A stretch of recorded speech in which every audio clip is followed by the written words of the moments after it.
They chose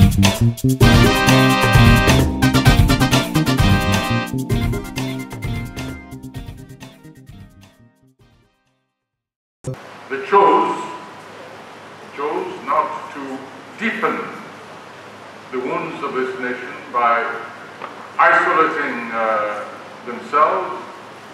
They chose not to join in the divisive motions going on all around the world, the ultra-nationalism, the xenophobia, etc. And they said, let's see if we can make this a livable nation, a proud nation, a dignified nation, not a beggar nation, dependent very much on the whims and the caprices of stronger societies.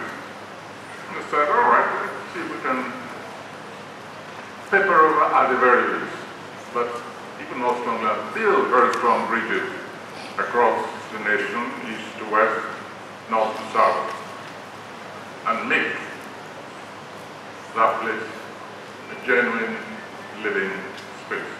And so half the battle for me is won if we understand, we take the trouble to penetrate into the minds of those who came together from outside and within the Christian Association of Nigeria, met President Buhari, and demanded yet again, reinforced the voices that have been demanding the release of a religious leader, Zakzaki, as well as the former director of Secret State Services, Nzuko, and they stretched their hands across the borders of religion and ethnic regions and said to the president, obey the courts, release these people, irrespective of their religious persuasion, irrespective of what parts of the nation they came from.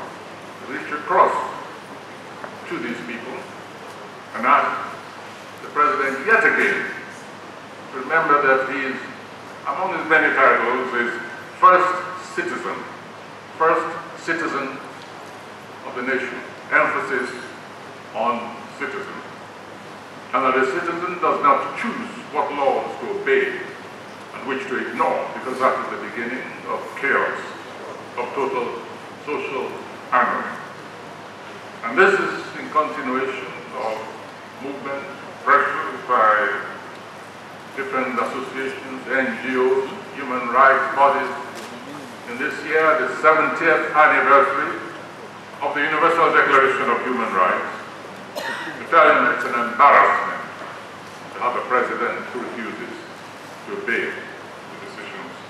When people speak of restructuring, whether fiscal restructuring, decentralization, reconfiguration, call it whatever you want.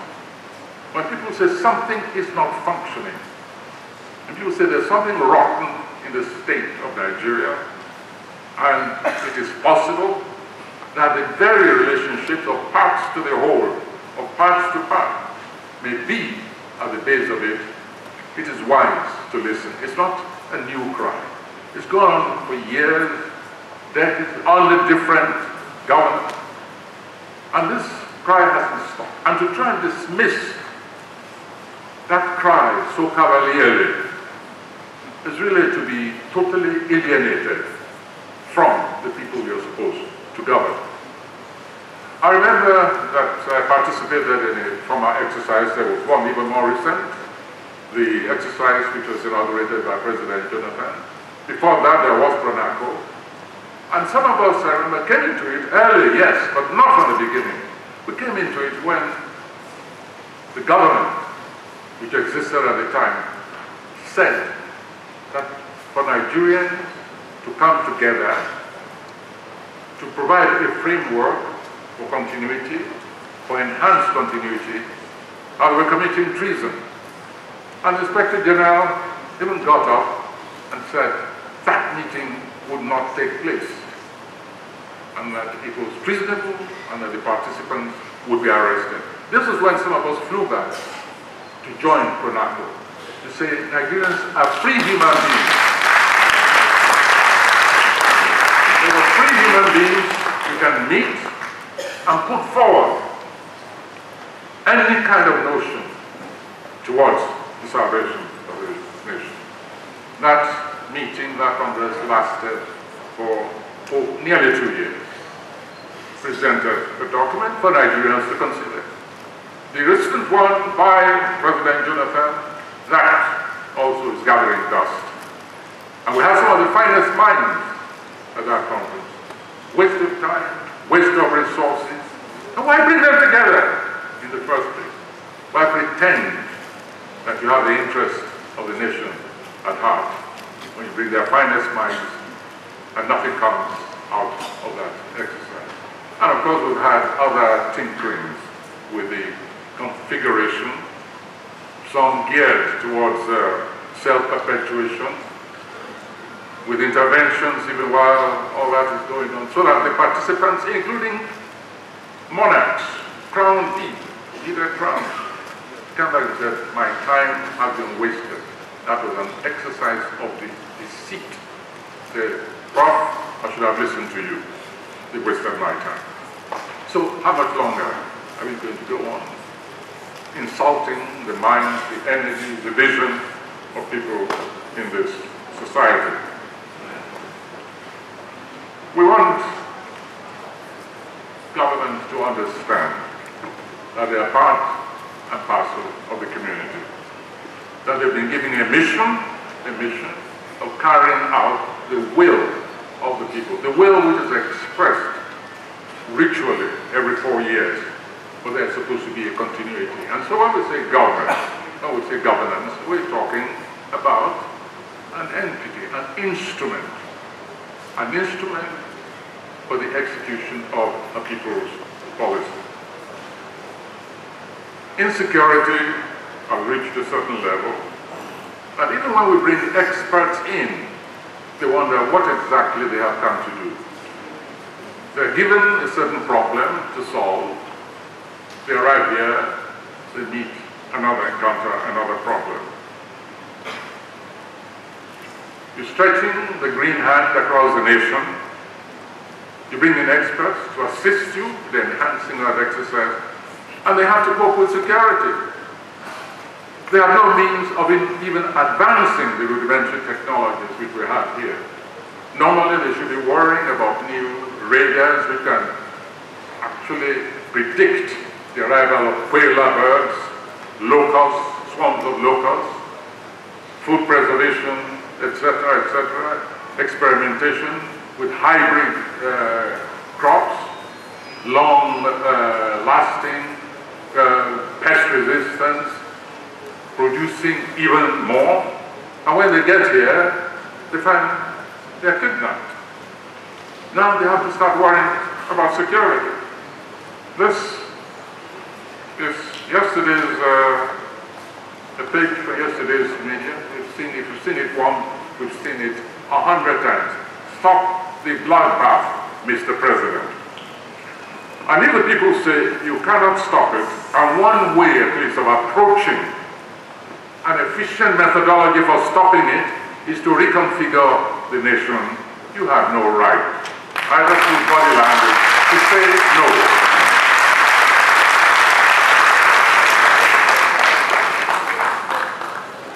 We're not saying we are sages, but we're saying that those whom we elected also are not sages, and therefore we should put combine together. I shall not take too much of the time because there are still discussions, and I think their voices are more important than mine can be, because they are directly, then people who are directly involved with evolving solutions for the effectiveness of a nation that is being recreated through the symbolic and physical productive handshake across the nation. We're saying, for instance, that states and units of the nation must be given maximum control over their resources and their priorities. There are some who prefer to grow rice. There are others who prefer to grow religion. And we know where religion has taken off till today. So some people like to say it's not really religion. Well, I agree with you. It's the human beings and how they manipulate religion. The same logic, of course, is presented by gun-producing nations like the United States, where the gun lobby says, no, you don't stop, don't curb the right to own guns. It's the human beings who manipulate the guns and who kill one another.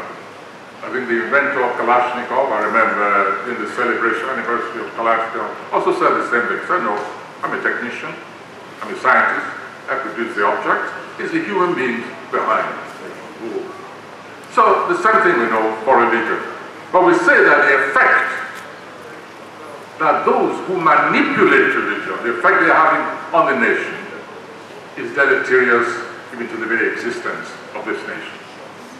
If some people prefer to grow rice and others to grow Sharia, then both sides should give them the means to develop along their own path. I don't know what the situation in Akwa Ibom is today, but I do know that during an election and even after that election, the governor of that state said his priority is to destroy the image of the Akwa Ibom citizen as our domestic help. He said that was his, now that is vision. Whether he attained it or not, I do not know. All I'm saying is that he came forward with a mission, with a vision, which went to the heart of the basic dignity of human beings. He said, my state will no longer produce domestic servants. Others, and I think it's just fortuitous, it's interesting, others, this Akwa Ibom A, another, Zamfara, introduced the expansion and the concentration of resources on the Sharia. Well, that is the choice of Zamfara. But look where Zamfara is today. So we need some very serious heart searching. Decide what should be the priority of human beings. And in any case, there need not be a choice. The choice is not involved. We're not like the Americans who were one of the American presidents once said, yes, it was a challenger or some other politician. He said, this is the only American whom I know who cannot walk and chew gum at the same time. The greatest insult you can offer an American. Cannot walk and chew gum at this time. People can believe and yet be productive at the same time. So it's not religion that one is attacking. We're saying that we must look at where religion overburdening of faith has taken us and where rice is taking us and here taking us. A slogan like the rise and rise and rise of rice, I think that maybe should be the next national slogan. Rice just standing for that essential, inevitable product called food. It's time that we spoke to one another with candor. The hand which is stretched across the nation cannot be a limp hand. It has to be one with moral vigor. It has to be one which we call tough love, which we look at our history, we set in motion the project of retaining the positives of that history, of those cultures that make us such an interesting and exciting nation, and the discarding of the ones which have been point of retardation. We look to the east now. What happened there recently? The Obi of Onitsha, His Excellency actually made an announcement saying it's not the first time, but this time they've set a date. They said the culture of Osu is barbaric, is outdated. We're putting an end to it by December.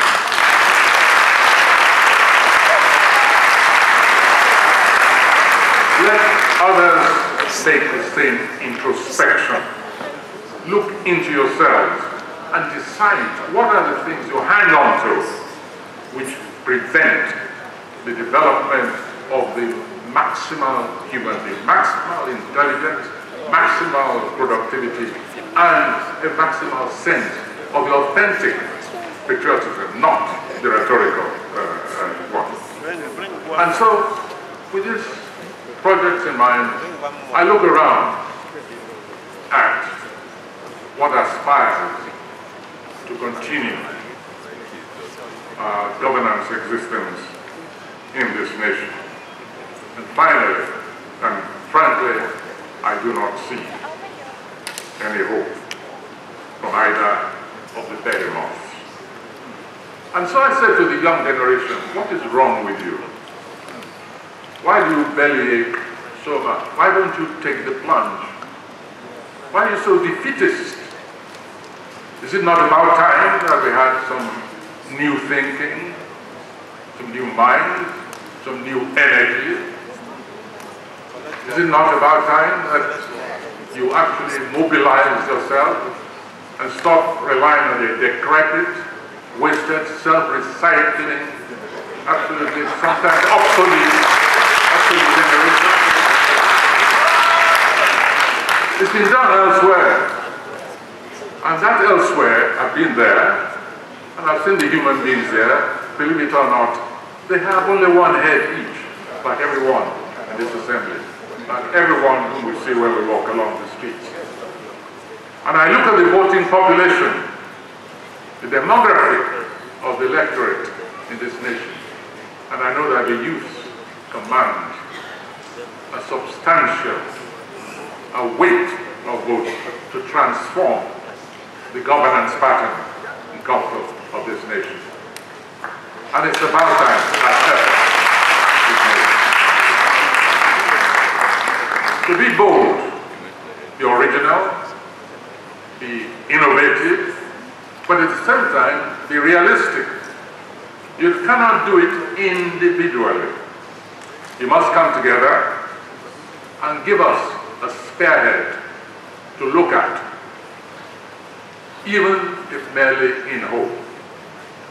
It's about time you came together among yourselves, frankly weighing your positives, and choose a representative and let us know him or her, and then see what we can bring to that now unavoidable moment of transformation, of choice.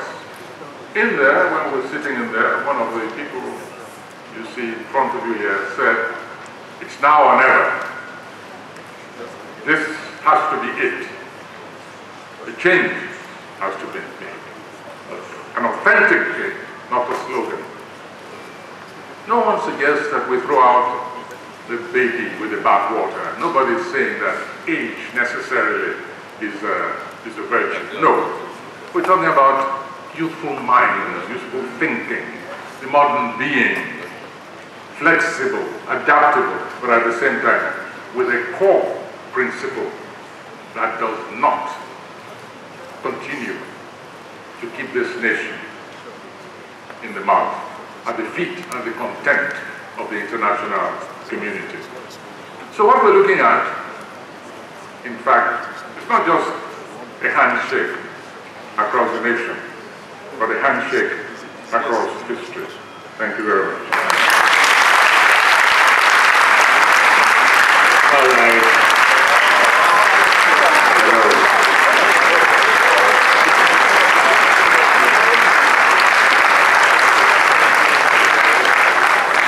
What an awesome speech from the Reverend Noble Lord. We appreciate it, sir. We are very proud of you, sir. All right, moving forward, Your Excellencies, our